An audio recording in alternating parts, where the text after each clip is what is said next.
Good morning, everyone, and welcome back to Hangouts and Headlines, Casual Friday edition. Thank God it's Friday, folks. I can't speak for you, of course, but I have no idea what your week was like. But I can tell you, I'm very happy to be here with you all, doing a Friday stream, relaxing, talking about nonsense, talking about whatever it is that we feel like in chat or otherwise. Of course, we've got the thumbnail up. We've got the Gremlins article that I've mentioned a couple times that I think is really interesting, not only because of how silly it is, but also how much it was picked up by other media. So even though this is Casual Friday, even though we're going to be talking about tiny puppets on movie sets or on TV sets, there's actually a little bit of a kernel of an interesting kind of headlines angle to it with how you market your movie, how you market your products, what you can say to get out there and to get the message across that you want to have people talking about. So I think it's interesting. We also have some Aquaman news. I know Aquaman is, of course, a beloved movie in these quarters, something that everybody just adores. As you know, it's one of the biggest movies of all time. If you watched any, trial coverage or testimony. And so we do have a little bit of Aquaman news. Probably not the news that some of you are looking for, but we'll talk about that as well. And otherwise, we're just going to chill out. I will say the famous last words here. This might be a shortish stream.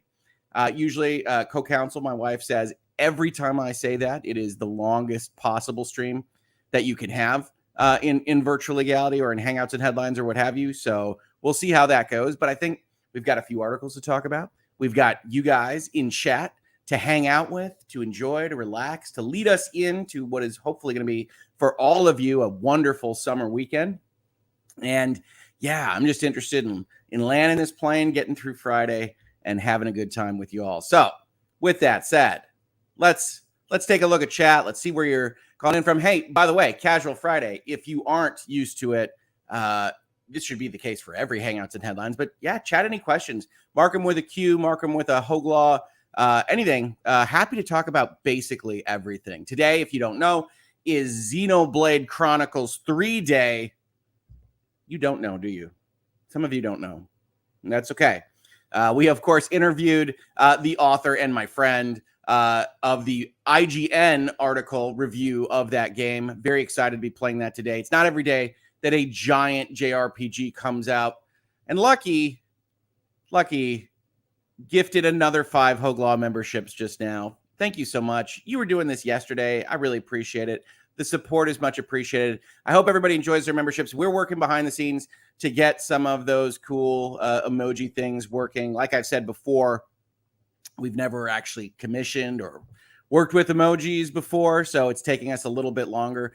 Folks have asked about behind the scenes stuff. If you are a member here at the channel, you saw that I did my firm update. I do those once a month, and that went up on the community posts. But just long and the short of it, we are working on a lot of behind-the-scenes stuff. And the biggest task there is a lot of you have asked for a lot of different kinds of merchandise, store goods. And I hadn't updated the store for, a couple years at this point in time. So we handed that off to co-counsel, who is amazing and who has planned out a whole host of things. But we want to make sure that the stuff that we're actually prepping to sell is of good quality. So we're actually waiting a cycle to get samples there, make sure that they are something that we are happy to have our names on before we actually go and put them in the store. When that actually opens up, which should be in the next week or two, I think we might do a short tour video, because it really is a bunch of stuff that co-counsel has been amazing at helping to get together, work with, get the store up and running. And so, one, I want to give full credit to her, because none of this would be happening without her.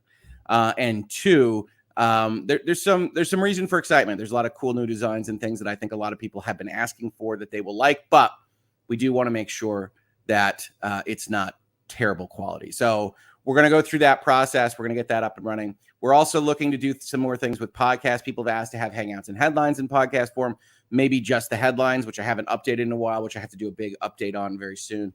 All that stuff, potentially Lawyers and Dragons. If you don't know, Lawyers and Dragons is in what the TV folks might call active development.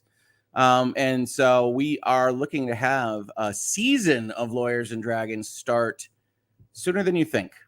So keep your eyes on this space. If you did like that prelude episode, the first adventure, I had a lot of fun with it. Everybody involved had a lot of fun with it. We will return. Maybe not in the same characters, maybe not in the same guises, but Lawyers and Dragons will return. So we have a lot of stuff going on behind the scenes, a lot of technical stuff that frankly is taking us a little while to get through because I'm not trained as a social media YouTuber person. So we have to kind of gather that information. A lot of my colleagues on YouTube have been very, very helpful to that. Especially I want to shout out Emily D. Baker. Always open, always willing to help out with advice and things on that score. But there's a lot of reasons to be excited. A lot of good things going to happen at the channel. Oh, another thing that I wanted to mention before we get into it. This is Casual Friday and also like firm update Friday, I suppose. Is that folks have asked me about the subscriber number. And bless your hearts, everybody. You guys are awesome support for the channel. I think you saw it click over from 109,000 to 108,000. People have asked about that. I will say this, and I've said it on Twitter. I've said it online. I've said it elsewhere. You know, the Johnny Depp Amber Heard trial was a huge moment of explosive growth for a whole host of channels across of YouTube, but definitely for this one as well.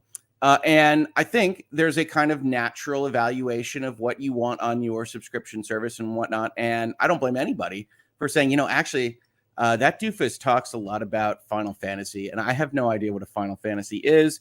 And so he also puts up a lot of content. So I send up a lot of reminders that I'm here. And so you say, you know what, I'm actually not watching any of that. And you leave. I think that's totally fine. And it's very normal in any business, right? Which this is slowly becoming, to have a moment in time of real growth. And then the basic goal is to kind of hold that as best you can. And so we've had days where we've been a little bit lower on subscribers than we would like or negative. And, you know, that's no fun, but it's totally understandable. And we're still in an absolutely great spot. The other thing I would add to that is we weren't in the high 109s when that happened. And there are a lot of bots that come and visit us. So one of the things that YouTube does is it scrapes bots from time to time. So the really big days, I think, are a lot of those spots that you love so much that visit us in the channel. The reason we turn on subscriber only mode to have these conversations. And I think a lot of those got scraped as well. So I'm not worried. You don't need to be worried. We're having a great time. I'm super thrilled with the channel. We've got a lot of great stuff coming. You can absolutely get excited. I'm excited because, quite frankly, for the first time in the channel's history, there's stuff happening behind the scenes that I don't directly control. But co-counsel is kicking butt. I can assure you of that. And so there's a lot of stuff to be excited about, potentially more podcast stuff, potentially even more stuff down the line. Lawyers and Dragons is not the only thing in development, and I will leave it at that. And so, yeah, a lot of stuff to be excited about. Casual Fridays are fun. I love talking about the fun stuff we have planned, and including in fun stuff here. I think I'll just bring this up right now. If you didn't see, yesterday was a big day for the Hoeg clan. And maybe you're not a big Stranger Things fan. Maybe you don't love that show. That's totally fine. That's totally cool. But somebody that does love the show is my daughter. And we had talked in this space about potentially doing a post-mortem, which we do from time to time on TV shows or movies or video games that I really love, and to do an analysis of what we liked about it, maybe what didn't work as well. And I did that with my daughter, and I wanted to say a couple of things. One, I'm so proud of her. She's amazing, and it was a lot of fun to do. But also, I'm so proud of like this community and the internet. I don't usually say that a lot. I say I'm proud of this community. The people that got to see this video that I wound up doing with her have all been very generous in their compliments. And even when disagreeing with maybe some of our analysis or whatever, very staid, very controlled, very reasonable minds can differ. And I tell you, when you introduce your child to the internet, it's a bit of a thing. I know other people are vloggers and they've had their kids on the internet since they were babies. And honestly, co-counsel and I never wanted that for our kids. Always wanted them to be able to make the choice as to when they come out online as people, right? And so this was a big deal for us. A little bit of nervousness around here. and you guys have been absolutely wonderful about that. And I wanted to say that. So, but that's a lot of fun as a video. You guys should check it out if you're at all interested in Stranger Things 4. It runs a little under 2 hours. And I'm biased on this. We like to announce our biases in this space, of course. I'm biased on this, but I think my daughter Emily might be the greatest thing on the internet right now. So it's possible there's a small amount of tilt here, a little bit of bias. I'm not sure. But check it out if you're at all interested. And I really, really appreciate everybody being members of a community that I am really so proud to be helping form. It's not me. I mean, I try, but it's really all of you. And so thank you so much. Britt, I have not watched The Mandalorian because I hate supporting the House of Rats. Wow. Somebody does not like Disney. But I did not realize that the little green dude could not be fed after midnight or get wet. Interesting. Yeah, Baby Yoda. We're going to talk about this. We're going to talk about these quotes. We're also going to be talking about how they are almost certainly tongue-in-cheek, and how our media kind of operates with sarcasm and tongue-in-cheekness, especially when it can be otherwise useful to get clicks and sell papers or what have you. Thank you so much, Britt. I don't think I actually hate Disney as much as calling them the House of Rats. So we'll see. Carrie Harvey, Gremlins didn't come out until 1984, and Star Wars was 1977, and Empire Strikes Back was 1980. So ergo, Gremlins ripped off Yoda. Well, Yoda has legs. I mean, it's Frank Oz's arm, of course, but like Yoda presents as an old man. He's a wizened samurai sent off to exile that has to teach the new samurai some tricks, right? So I don't actually think that Yoda and Baby Yoda, I love Casual Fridays, right? We're going to really nerd out here. I don't think that Yoda and Baby Yoda are the same character archetype.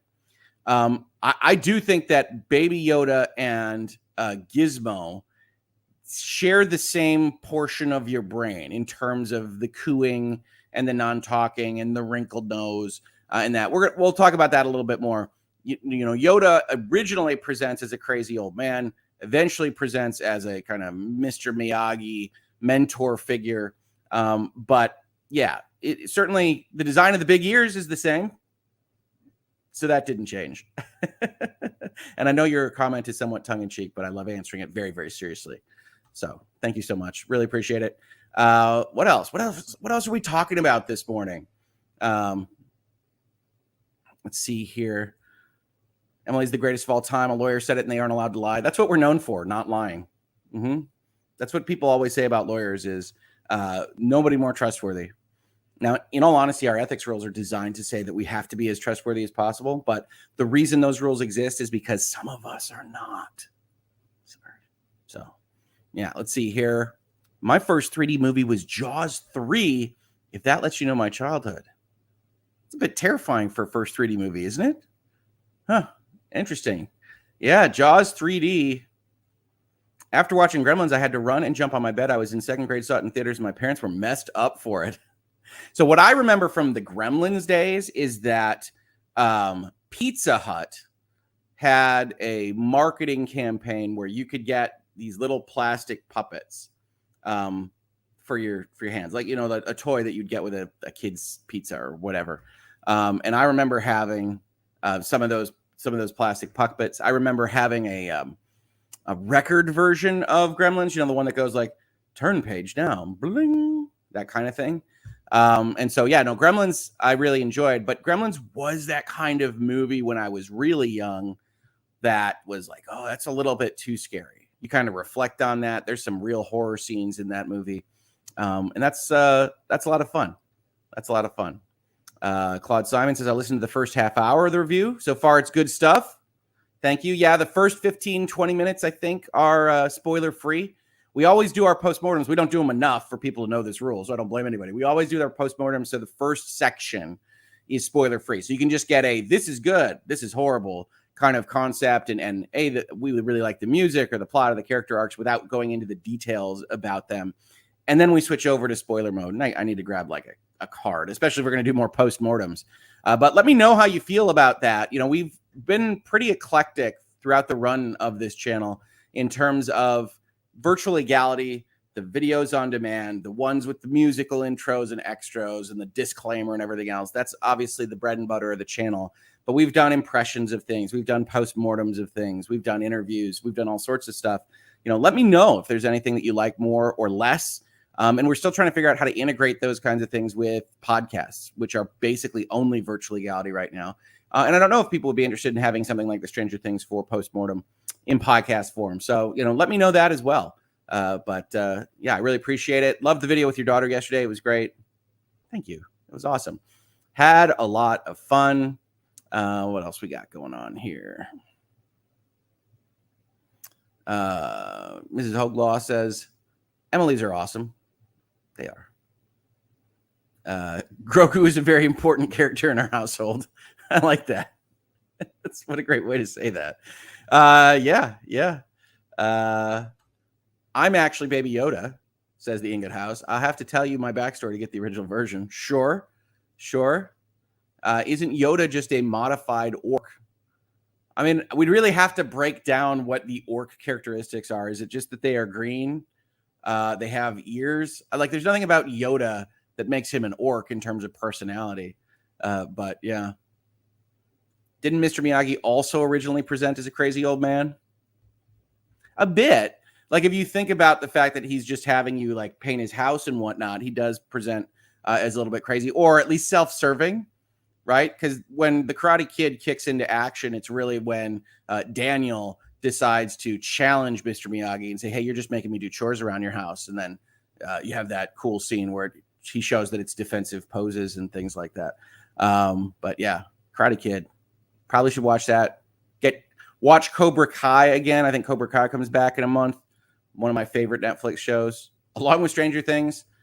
Man, maybe we could cover Cobra Kai in this space. You'll all judge me for letting my daughter watch it because they do get a little bit raunchy from time to time on that one. But we do love Cobra Kai in this house. Britt says Disney has ruined a lot of great IPs. You're not going to get an argument from me. I really do not cut them any slack these days. Disney seems to be, I think of Disney right now as I think of Disney on reflection of the late 80s, where they're in the nadir of what they can create in terms of creativity and quality. But I do hold out hope for them. I think as any optimist has to, since they own so much of popular culture at this point in time, that there can be another renaissance, right? The late 80s, Disney didn't have anything going for it. And then they hit the 90s movies. They hit the Little Mermaids and the Aladdins and the Lion Kings.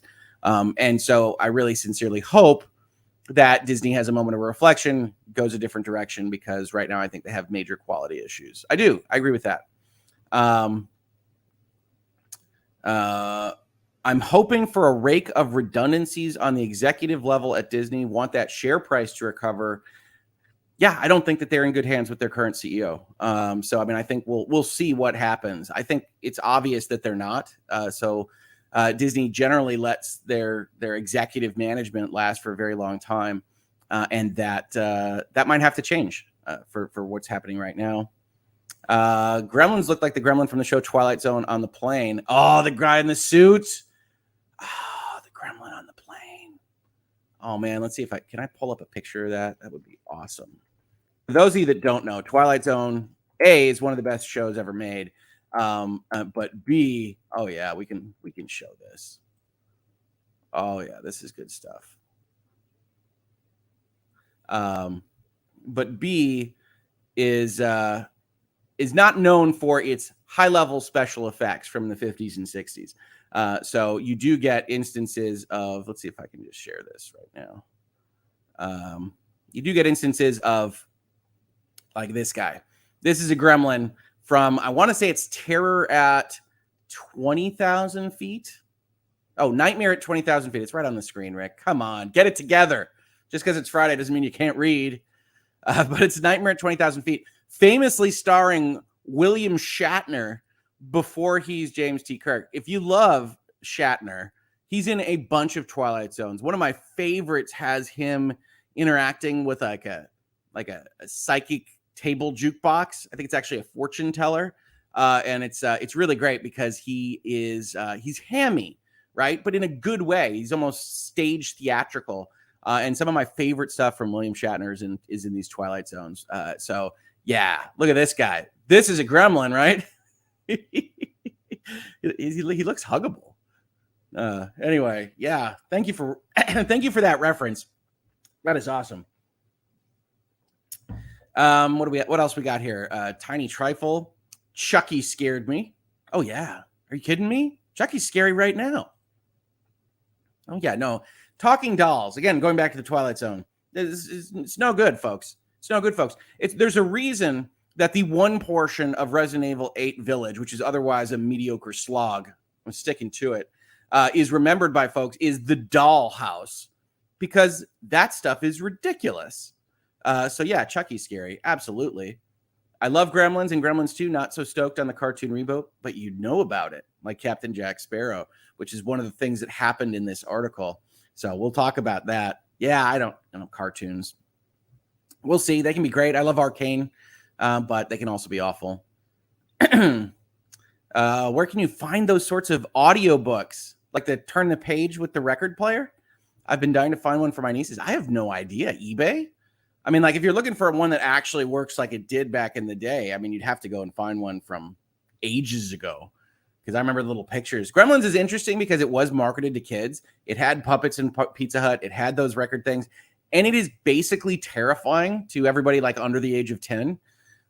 So it was an interesting time. The 80s, folks. We had Gremlins. We had Disney making the Black Cauldron with its like skeleton zombie hordes.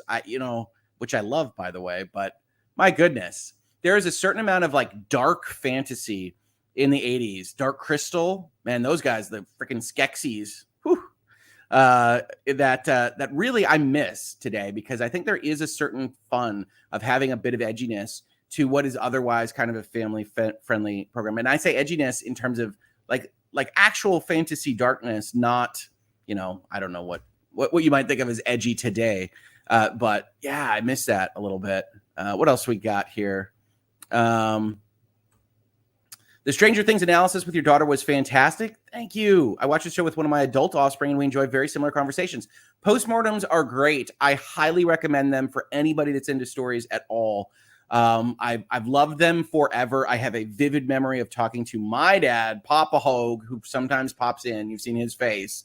Talking like doing a postmortem of something ridiculous, like Honey, I Shrunk the Kids at a Friendly's, which probably is not a restaurant that you all remember at all. But I like to date myself here. I like to make myself seem much older than I actually am, I think. I don't know. Who knows? But I remember that. I remember doing a postmortem after Honey, I Shrunk the Kids. I remember doing a postmortem with my father after Back to the Future 2, which famously features like the trailer to Back to the Future 3 and whether or not we would, come back for that movie. And that has been a part of my life forever. So I tell you what, bringing that up to speed, bringing that into my interactions with my daughter and my family, there's no greater pleasure for me than talking about these things, critically analyzing art, seeing the wheels in her mind go and get so invested in these things and then analyze why, right? Because my daughter is the best, but you have not lived until you have seen her like physically react to things happening in Stranger Things or Cobra Kai. She gets very invested, and it is the awesomest thing to see, because I love stories and storytelling, as you probably know from this space. And it's so much fun. Thank you so much for the compliments. I'm so happy for her, and I'm so proud of her. I always like Gremlins 2, the new batch, better. Gremlins 2 is a wild movie. It is essentially a satire of Gremlins, or a parody of Gremlins, but it is awesome. I mean, Gremlins 2 has bunches of gremlins in different genres, of different stripes, pun fully intended. It has a Trump analog and it has a Trump Tower analog. It has ridiculousness from top to bottom, but it didn't do so well because it's not really a sequel to Gremlins. If you require a sequel to be of a similar genre or tone, Gremlins is basically a kid's horror movie. Gremlins 2 is a comedy and commentary on like making movies. I can recommend Red Letter Media does a review episode of Gremlins 2, the new batch. I believe just Gremlins 2. It might be both Gremlins.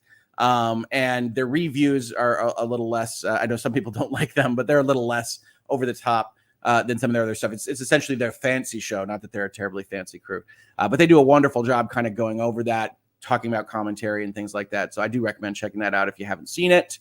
Like they need my referrals, right? Gremlins equals Christmas movie. Abso-freaking-lutely it does. If you're going to open the shot of your movie at a freaking Christmas tree farm showing like whatever that is, the Warner Brothers backlot, in full snow regalia, and we're going to talk about Christmas the whole time. Yeah, it's a Christmas movie. Absolutely. What else we got here? Ooh, Hoeg Law, you should rate horror movies. I think people wouldn't like my ratings on horror movies so much because I tend to really like existential dread. I like quietness. I like that feeling of oppressive doom, like the inevitable is coming. And I don't much like jump scares or things that are more carnival-esque or roller coaster-esque that that really play on like fight or flight, but don't sit with you. So like what's one of my favorite horror movies of the recent past, Annihilation, I think is fantastic. Annihilation is one of those movies that captures existential dread at a level that I don't think many other movies even try to. But I don't know if that sounds fun to you. I could rate all sorts of movies. Every October we watch a ton of horror movies. But yeah, I'm not going to love some of the stuff that people love. I don't love the Paranormal Activities. I don't love some of the other things that are really based on gore. I don't love Saw, that kind of thing. But maybe. Yes, Will Clem, Die Hard is a Christmas movie. I've watched it basically every Christmas, as well as Die Hard 2. Those are both Christmas movies. The other Die Hards are not. But yeah, those are Christmas movies, 100%. I like we're really going down the rabbit hole with Yoda, because isn't an orc just a modified elf? Yes, if we're in Middle Earth. Yeah, perhaps we're only ever talking about Legolas. Perhaps everything on this channel comes back to either Legolas or Lumberloss. Check out Lawyers and Dragons. But yeah, I really like that we're really breaking this down. What in the world is a Yoda anyway? I don't think I've ever named the race in Star Wars. Yep, we have verification. Yep, orcs, elves, twisted. Yep, I saw that scene in the Lord of the Rings movie too. What else do we have here?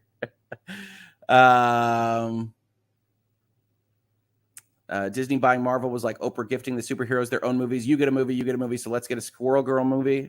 I think one's in development. Disney Plus series. So we'll see. Did we have more gifted memberships just now? Matt L gifted 10 Hoeg Law memberships. Matt, thank you so much. That is awesome.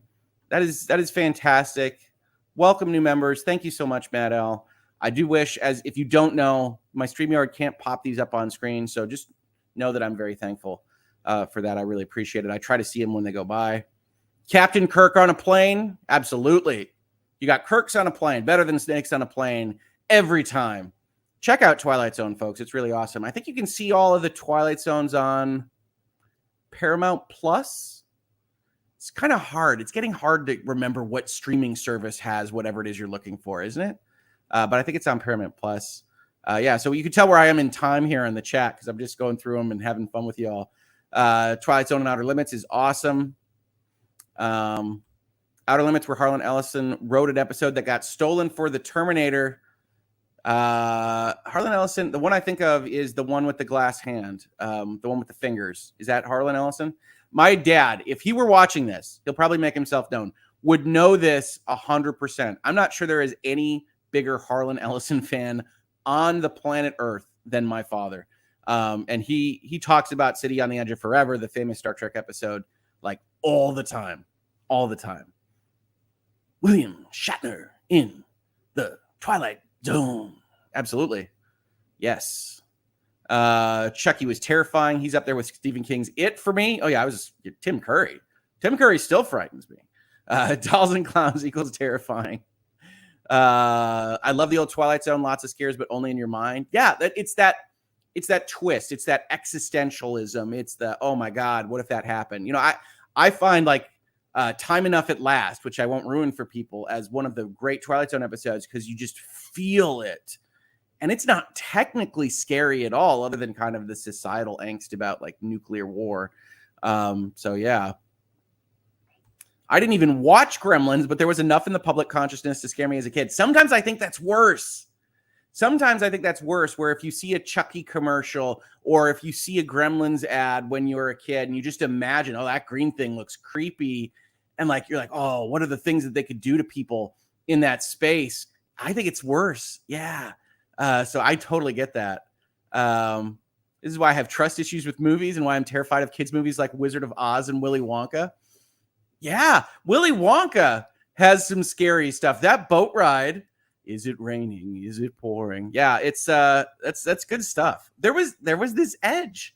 There was this darkness in I think Willy Wonka is actually the late 70s, Charlie and the Chocolate Factory. The 70s Hobbit movie, now that was terrifying. Oh, I love Ralph Bakshi. Yeah, it's a weird kind of animation. It gives you those kind of vibes, but I really like that Hobbit movie. Good morning from Wichita, Kansas. Good morning, Wichita. It's even earlier morning in Wichita than it is here in Michigan. The LOTR animated movie was terrifying. Yeah, that was a little worse, I think, than The Hobbit. One of the original Twilight Zone episodes was The Portal Under the Bed. I didn't sleep in my bed for weeks. Little Girl Lost. I know my Twilight Zones. Little Girl Lost has the portal. My goodness. Maybe the original Upside Down, speaking of Stranger Things. If you think about that episode. Oh, yeah. That's good stuff. Hey, now, my 9-year-old loves going to Friendlies. There are still Friendlies? This is news to me. I honestly had no idea that Friendlies didn't go out of business. So, yeah, Friendlies used to be a lot more prevalent in Southeast Michigan here. It is not. Labyrinth. Jennifer Connelly. Kicking butt in the 80s. Kicking butt in 2022. The love interest in Maverick. Labyrinth. The power of hoodoo, voodoo, what? The power of the babe. You're just getting me maximally nerdy here right now, so I love it. Casual Friday, fantastic. Princess Bride, of course, not terrifying. Not dark, really, but absolutely wonderful. Prototopics, David, Cobra Kai, No Mercy. Yeah, strike first. We have a lot of discussions. Cobra Kai is great to discuss philosophy because you got Cobra Kai as the dojo. You got the Miyagi-san dojo. Good stuff. Brett says, Disney ruined the Black Cauldron. I have read the Chronicles of Prydain many times, even as an adult. It is one of my favorite fantasy stories. I have meant to. And yeah, it's so cut down. It's clearly so choppy when you watch the Black Cauldron movie. I have meant to check out the books on which they're based because I like it so much. I like the concepts of the pig and the chosen one in a slightly different way and those kinds of things. But yeah. Yes, let's see here. Leo, yes, that started a long crush on Jennifer Connelly. Gorgeous lady. Labyrinth. And on. She's wonderful in The Rocketeer. If you haven't seen that one, Rocketeer is fantastic. SKUSME, all this talk of Gremlins movies from the 80s. It reminds me more of the times I enjoyed the old Sierra online games, King's Quest. Good times. King's Quest taught me how to type. King's Quest taught me how to type. Now, it isn't any kind of standard way to type, but you had to type so many things in those Quest games, Space Quest and King's Quest, that I learned to type from them. Awesome.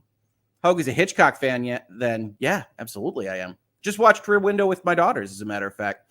I really love Hitchcock. He is great at that suspensefulness more than the actual attack scene.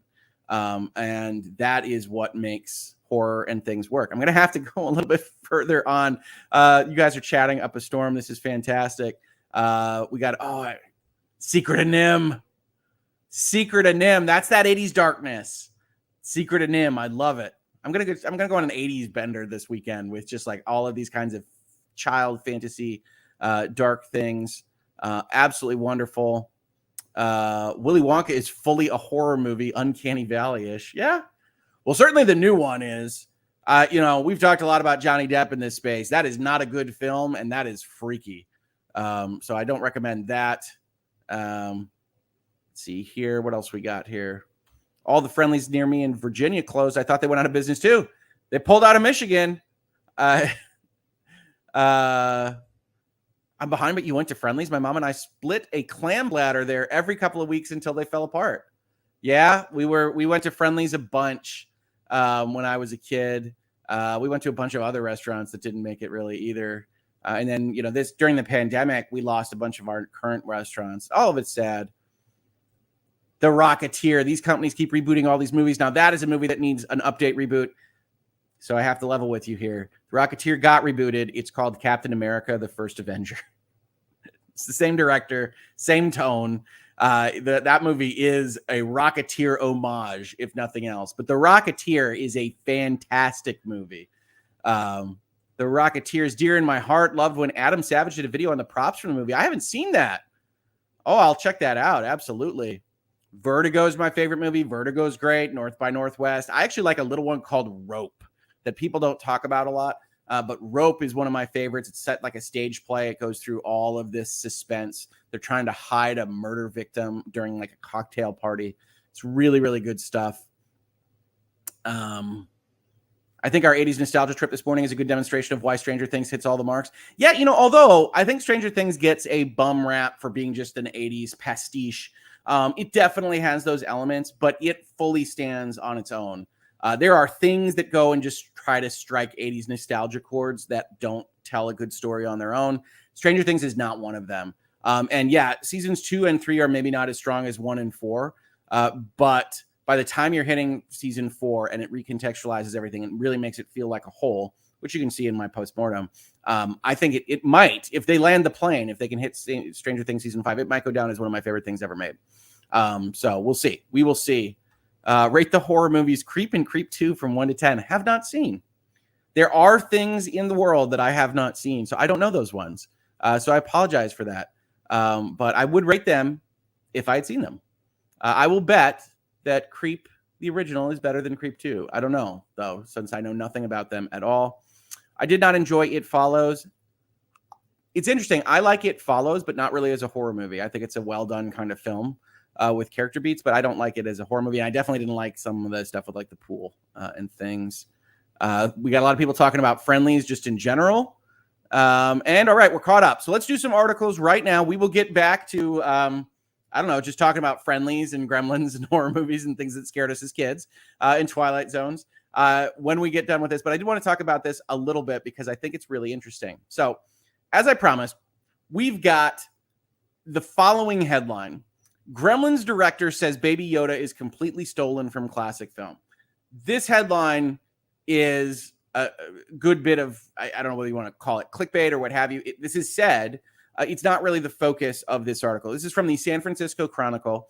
And of course, we're talking about Joe Dante, the director of Gremlins and a bunch of other things that had a similar kind of concept. He's kind of a little bit of a goofy director in my head.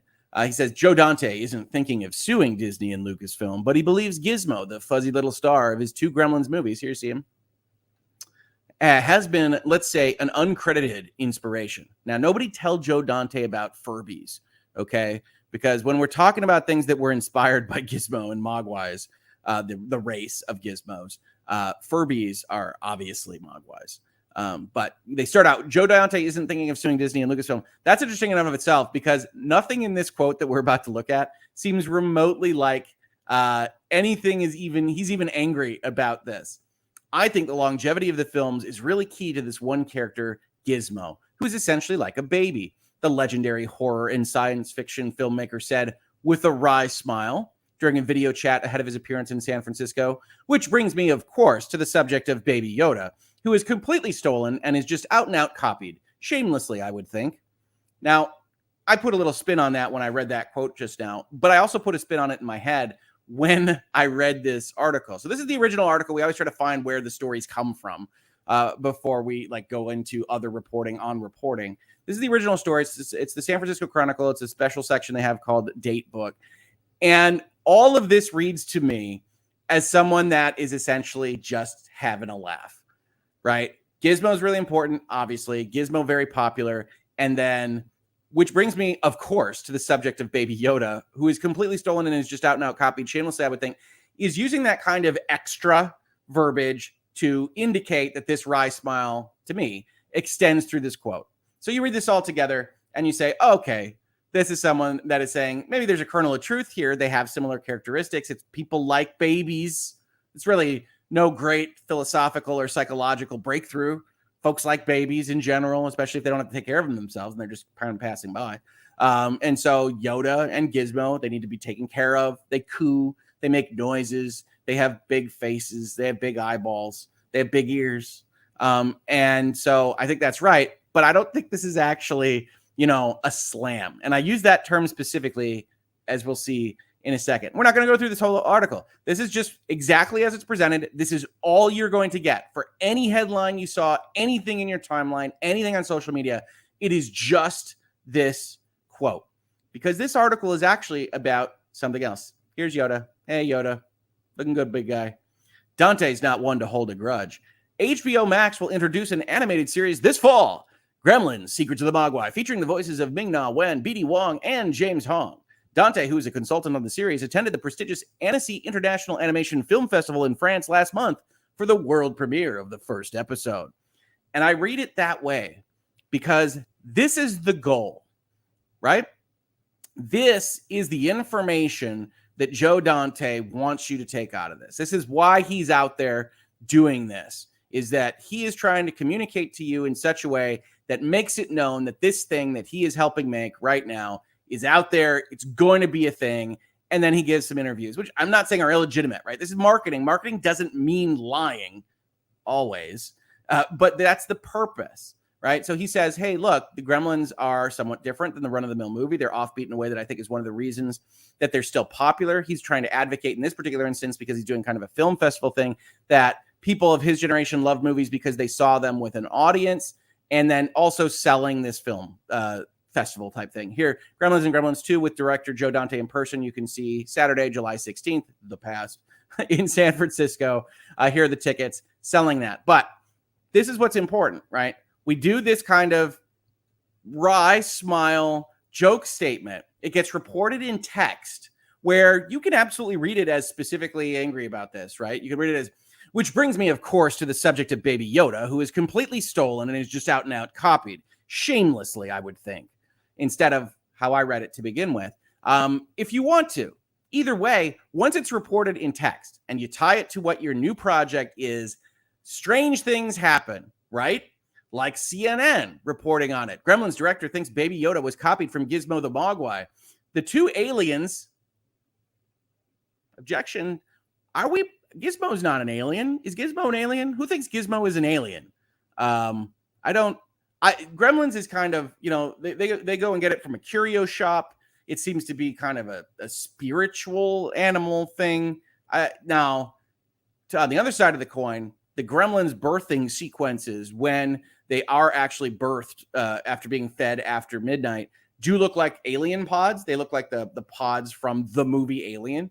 But I think that's just a homage more than anything else. Who thinks these are that they are aliens? Mogwais, Gizmo, Gremlins. I'm curious about this, chat. Physically, they've both got protruding ears that are disproportionately large to their diminutive frames. They communicate in coos and gurgles, and they fiercely defend the father figures in their lives.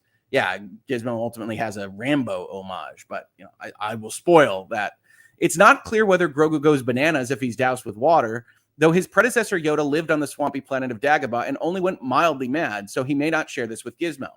CNN. We have to get our pop culture reporting right here. First of all, Gizmo does not go mad when he is doused with water. He multiplies. That is their reproductive function. I am pretty positive that Yoda does not reproduce when doused with water. Also, Yoda does not go mad in the swamps of Dagobah. And I think this is very important because I think Rian Johnson also missed this. Yoda isn't mad when we meet him in the original trilogy in Star Wars. This is important stuff, people. That's why I'm using my big voice. Yoda isn't mad when we meet him. He's pretending to be mad to test Luke Skywalker and to judge how he treats others, right? This is the beginning of Beauty and the Beast. This is Yoda pretending to be something that he's not to evaluate someone that doesn't know who he's looking for or who he's talking to. As soon as the walls break down and Luke understands who Yoda is, Yoda becomes a wizened master that takes no prisoners. He is not mad. Okay. All right. Sorry. I will get off my high horse on this, CNN. And I know this is just a fluff piece, that you're just talking about randomly, much like it was a fluff piece in the San Francisco Chronicle. But it's important to get these things in our shared popular culture right. For their part, the Mandalorian showrunners have named different inspirations for Grogu than Gizmo, namely E.T. and the film Paper Moon, in which a con artist duo play father and child. Yes, anytime there's been any kind of familial relationship, you can point to Baby Yoda on that. But there's no question that in terms of designing something to be cute, oftentimes you're going to wind up with something that looks like Gizmo and Yoda, like specifically to be cute. So this is all a joke kind of story, but then Variety takes it up another notch. Gremlins director slams Baby Yoda as completely stolen and shamelessly copied. Where's the wry smile? Did they slam Baby Yoda? That doesn't seem right. Now, I do think that Variety gets what is right about this. A beef is brewing between Baby Yoda and the Gremlins. That's correct. That's marketing, right? YouTubers know this. YouTube drama exists for a reason. It brings in interest. Now, we're not a drama channel. We don't brook that kind of stuff, but starting a beef works pretty well in marketing of all kinds. And if we actually look at these articles, you'll see the CNN article covers the fact that there's a brand new HBO Max series. Variety, even after the slam, covers the fact somewhere in here that I didn't highlight that there is a new series coming. But all of this is marketing. All of this is designed in marketing. And it was wildly successful. If you look up Gremlins and Yoda right now, outside of it having 32,000 results, you'll see it covered in IndieWire, Variety, Deadline, of course, the original here, GameSpot, Collider, Fox News, CNN, Entrepreneur, the Disney Insider, all of these. As we go on through the list, were covered because he said something wry on a video conference to get more people to understand that there's a new series that's going to be on HBO Max featuring essentially his intellectual property or intellectual property that is related to him that he is financially invested in. Nothing wrong with this, but like that's the state of play right now. And so I wanted to just talk about that really, really briefly because I find it amusing because I love Gremlins and I am okay with The Mandalorian. It's probably the best thing that Disney Star Wars has put out, but I think it's wildly overvalued because of how much everything else is not terribly well thought out from them right now in that brand. But yeah, the real trick to me is that you say that, you get that one sentence, it's put in the San Francisco Chronicle, and it becomes this. And I'm not going through all the rest of the pages, but like these are real outlets that cover this. Slams, for Pete's sake. Anyway, all right, let's talk a few more chats here before we just talk really briefly about Aquaman and Batman and everything else. Yeah. Oh my goodness. Crazy stuff. Oh, we did get some super chats. All I can say is, you know nothing, CNN. Whoever wrote this needs to be sat down in front of a movie screen all day just so they at least see the movies they're writing about. I didn't even check on chat. Thank you, Britt. Did we get any verdict on whether or not we think Mogwais are aliens? I have never thought of Gizmo as an alien. I also want to welcome Ashley. Confidence and Contour coming soon. Thank you so much for becoming a member, Ashley. Really appreciate it. Welcome. Yeah, we're going to be doing a question time stream tomorrow. So if you aren't familiar with that, we'll be doing things where we actually get asked questions from patrons and elsewise and have a good time with it. So you can check that out as well. Special Saturday stream. Let's see if we got anything from aliens. I'm really curious. The baby is not Yoda. His name is Grogu. Yes, but Baby Yoda gets the message across, doesn't it? I know it's Grogu. I have a tea that is named Grogu's green tea.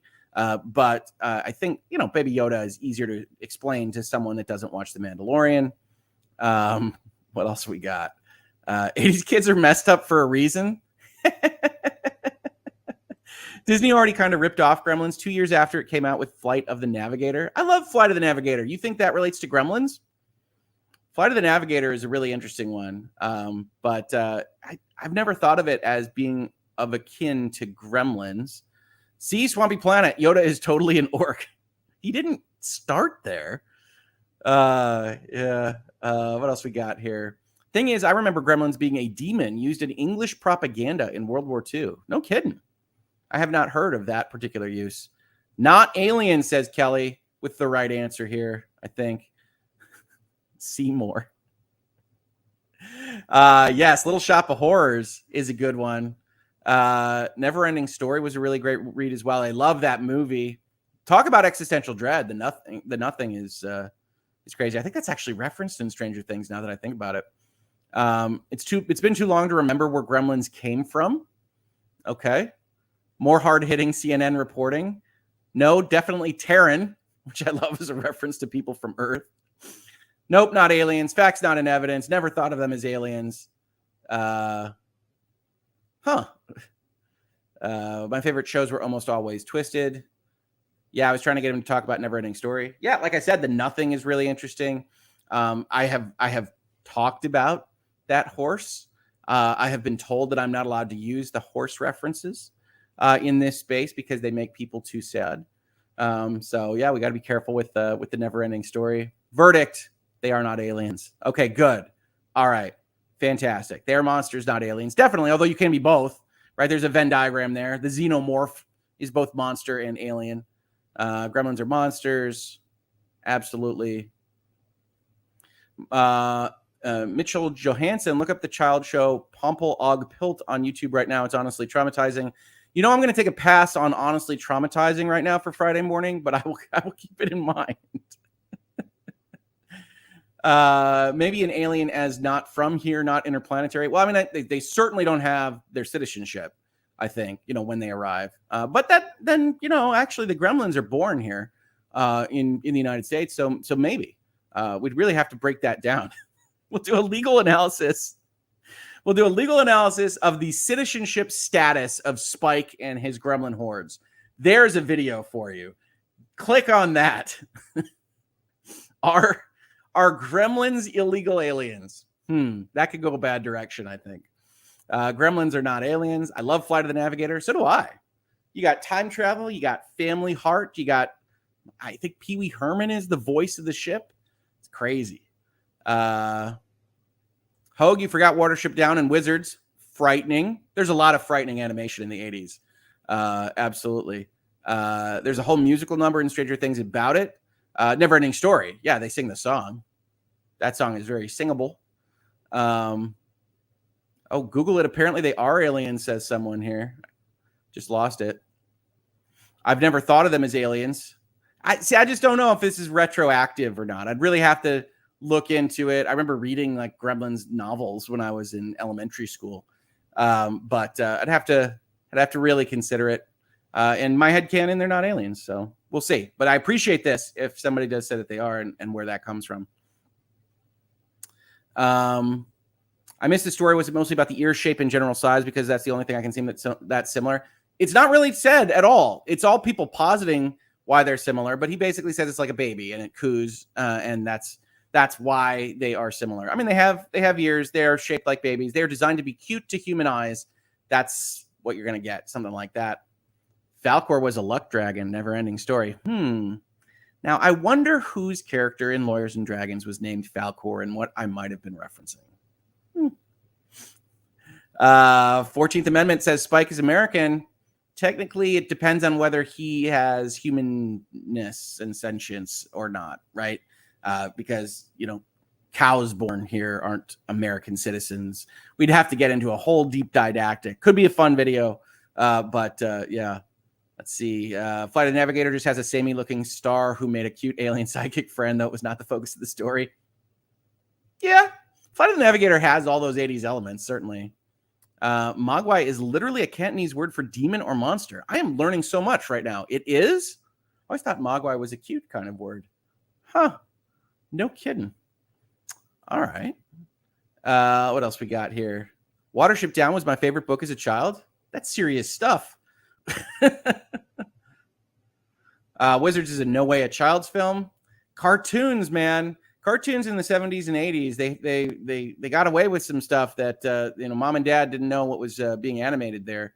I guess we have to consider what an alien is. I like it. Let's define some stuff. What is an alien? But does that mean that Yoda is also a gremlin? Because Grogu is just a baby Yoda-like creature. Yeah, that's it. That's it. Yeah, this baby Yoda is in fact baby Yoda. Thank you. I have a card for that in a game based on Chinese myth, and I didn't know the original meaning. That's super cool, Mogwai. And Mrs. Hoeg Law, before we talk about Aquaman, says, I'm having trouble understanding that Spike is something other than the dragon friend of Twilight Sparkle.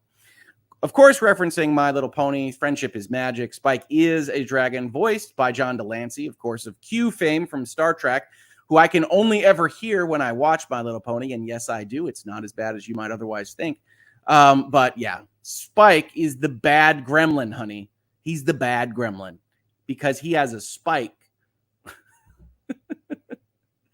Tim Curry's role as the devil in Legend was the first character that scared me as a kid. That's some good makeup.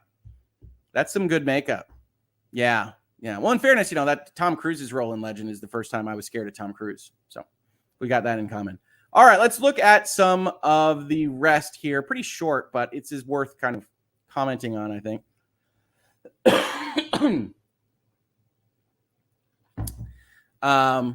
Ben Affleck is returning for Aquaman and the Lost Kingdom. More specifically, he's returning as Batman or Batman. Jason Momoa revealed Bruce Wayne is back for the Aquaman sequel. Accidentally, this did not appear to be an announcement that was supposed to be made yesterday. Arthur Curry, that is Aquaman, and Bruce Wayne, that is Batman, are reteaming with Jason Momoa, revealing that Justice League co-star Ben Affleck will appear in Aquaman and the Lost Kingdom. Now, what's interesting here is that this movie is supposed to be in the can, like a while ago. We heard reference to that in the Depp v. Heard trial. Momoa revealed the news on Instagram on Thursday, that's yesterday to you and I, after fans on a Warner Brothers bus tour apparently caught wind that Affleck was there filming with him. So you get the picture that they are together, and one of these, I think, looks happier than the other, but I'll let you be the judge of which is which. Reunited, Bruce and Arthur, love you and miss you, Ben. WB Studio Tours just explored the backlot, all right. Busted on set, all great things coming. Aquaman 2, all my aloha J. Affleck previously announced his retirement as Batman in 2019 and has been open about personal and professional strife that came with the role. Yeah, he was dealing with alcoholism, I believe. So it came as a surprise 2 years ago when it was revealed that Affleck was suiting up once more for The Flash, which we've talked about in this space as having a whole host of problems because Ezra Miller is a problematic individual for WB right now. The Ezra Miller starring film due out June 23rd, 2023, and that will also feature Michael Keaton as Batman.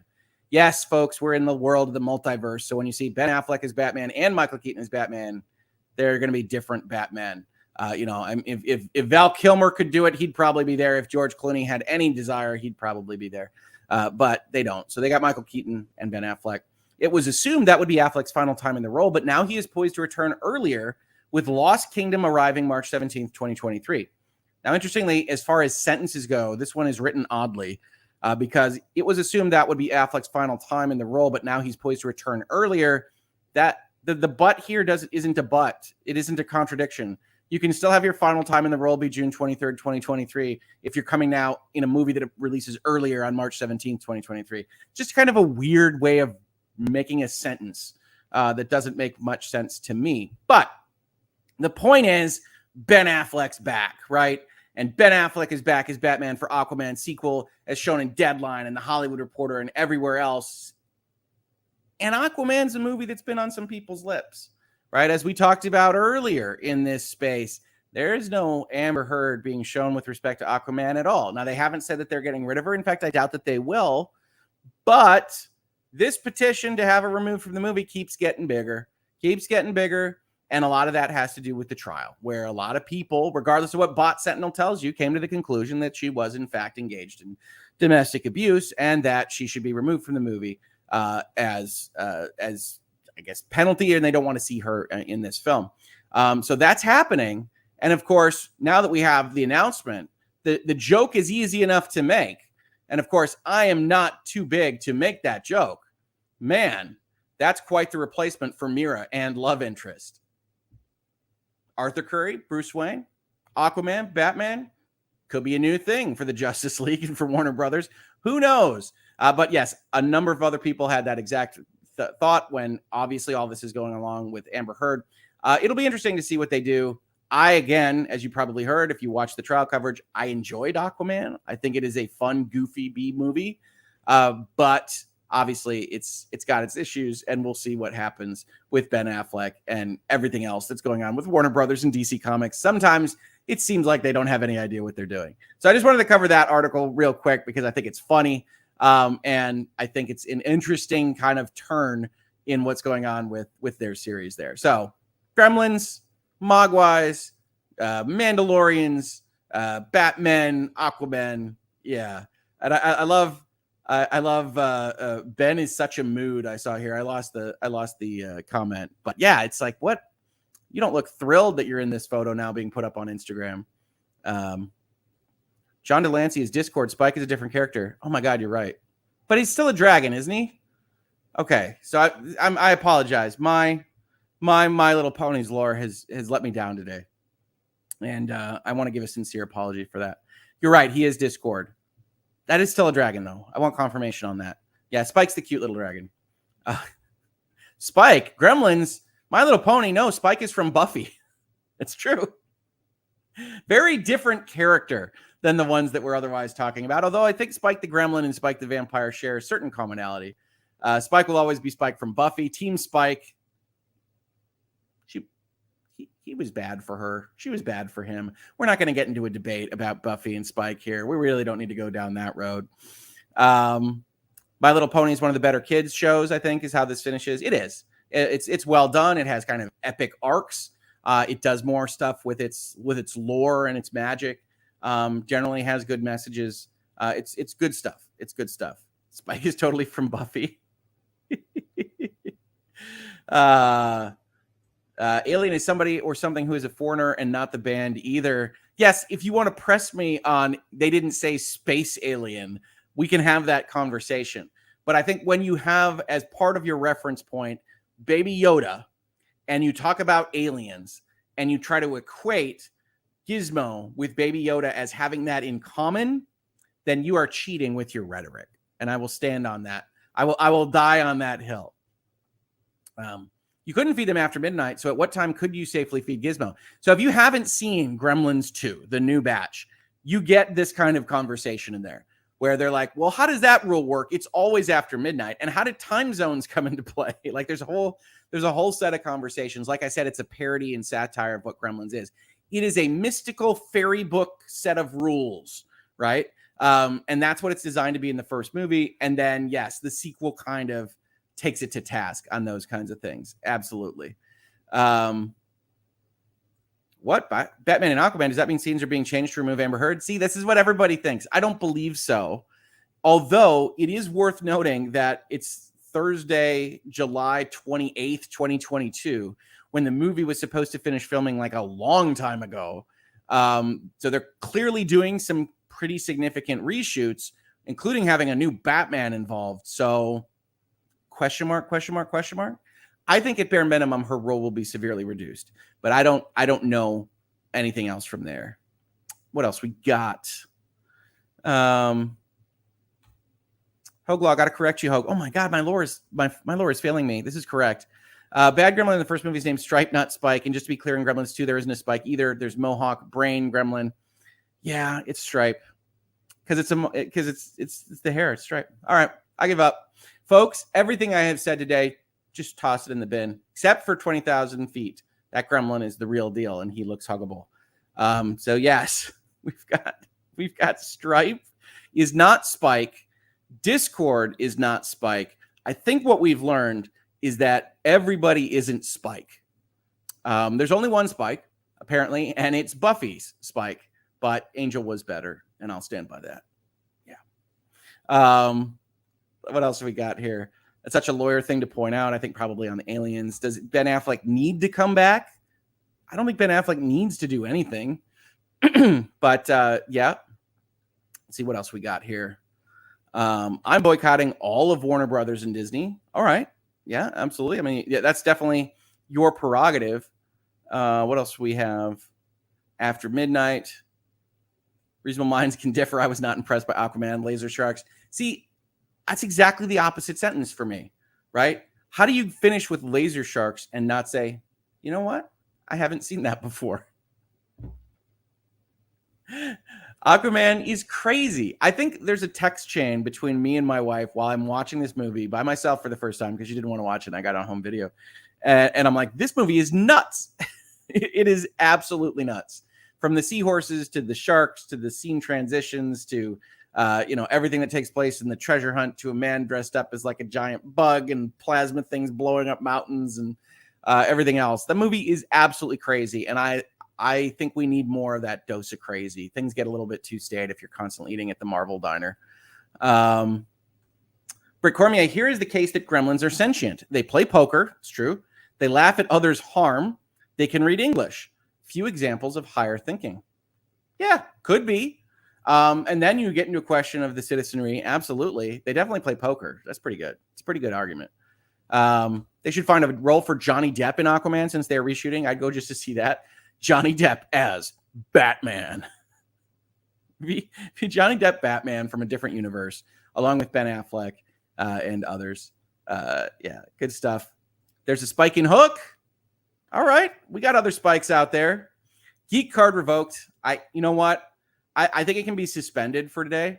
So if I can have it back later, I really need that back. But yeah, some errors were made today. Fortunately, not on law or business or important things, but on references to names in either kids' pony-based cartoons or 80s movies.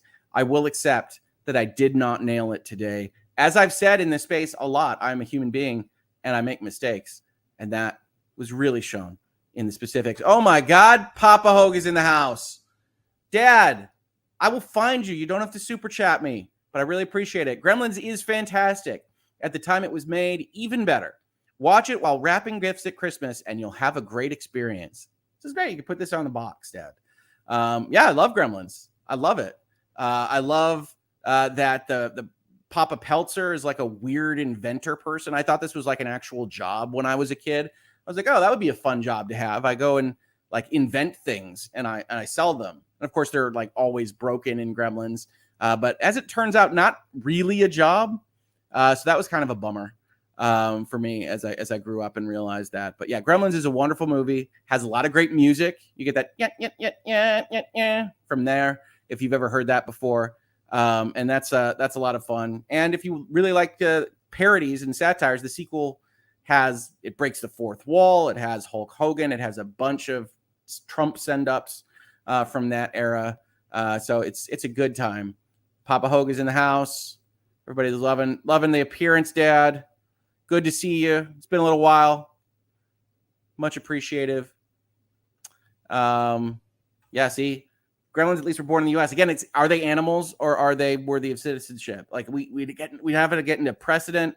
Man, I tell you what, maybe we'll do this video. It's topical and timely, right? We'll do Gremlins, which is only 40 years old, and are they citizens when they birth out of their eggs on American soil? Could be. Spike is from Land Before Time. That's right. What a great segue. Spike is from Land Before Time, and he had plastic puppets at the Pizza Hut, right? So I just talked about plastic puppets of Gremlins at the Pizza Hut. Land Before Time also had plastic puppets at the Pizza Hut. We did it, folks. We brought it all around. And we can blame that for my old brain getting it wrong. Check out Lock and Key on Netflix. Last solicitation. Thank you, the Heathers. I have seen people reference that. So basically, I pre-watch everything. So maybe I will check that one out next. I don't know. I think my brother also recommended it to me. So we'll check it. We'll check it out. That's it. I love that segue. I love talking with all of you. It's Friday morning. This has been awesome. Chatting with everybody and going over fun 80s stuff. We'll make it 80s Friday. I could talk about this stuff forever. Apparently pretty poorly based on my memory. But I really love hanging out. I really love chatting about these things. Everyone have a great Friday. And as I said, if you haven't seen it, I haven't put the placeholder up yet. 10 a.m. Eastern tomorrow, we'll be doing our monthly question time stream. People that are at certain tiers of the Utreon and the Patreon get to ask specific questions in priority. But after that, the community always asks questions. So if you're interested at all in hanging out for another hour or so, tomorrow we'll be doing that. We'll be answering questions. We'll be chatting some more. Otherwise, have a great Friday. Have a great weekend. And I'll see you on the next episode here in Virtual Legality.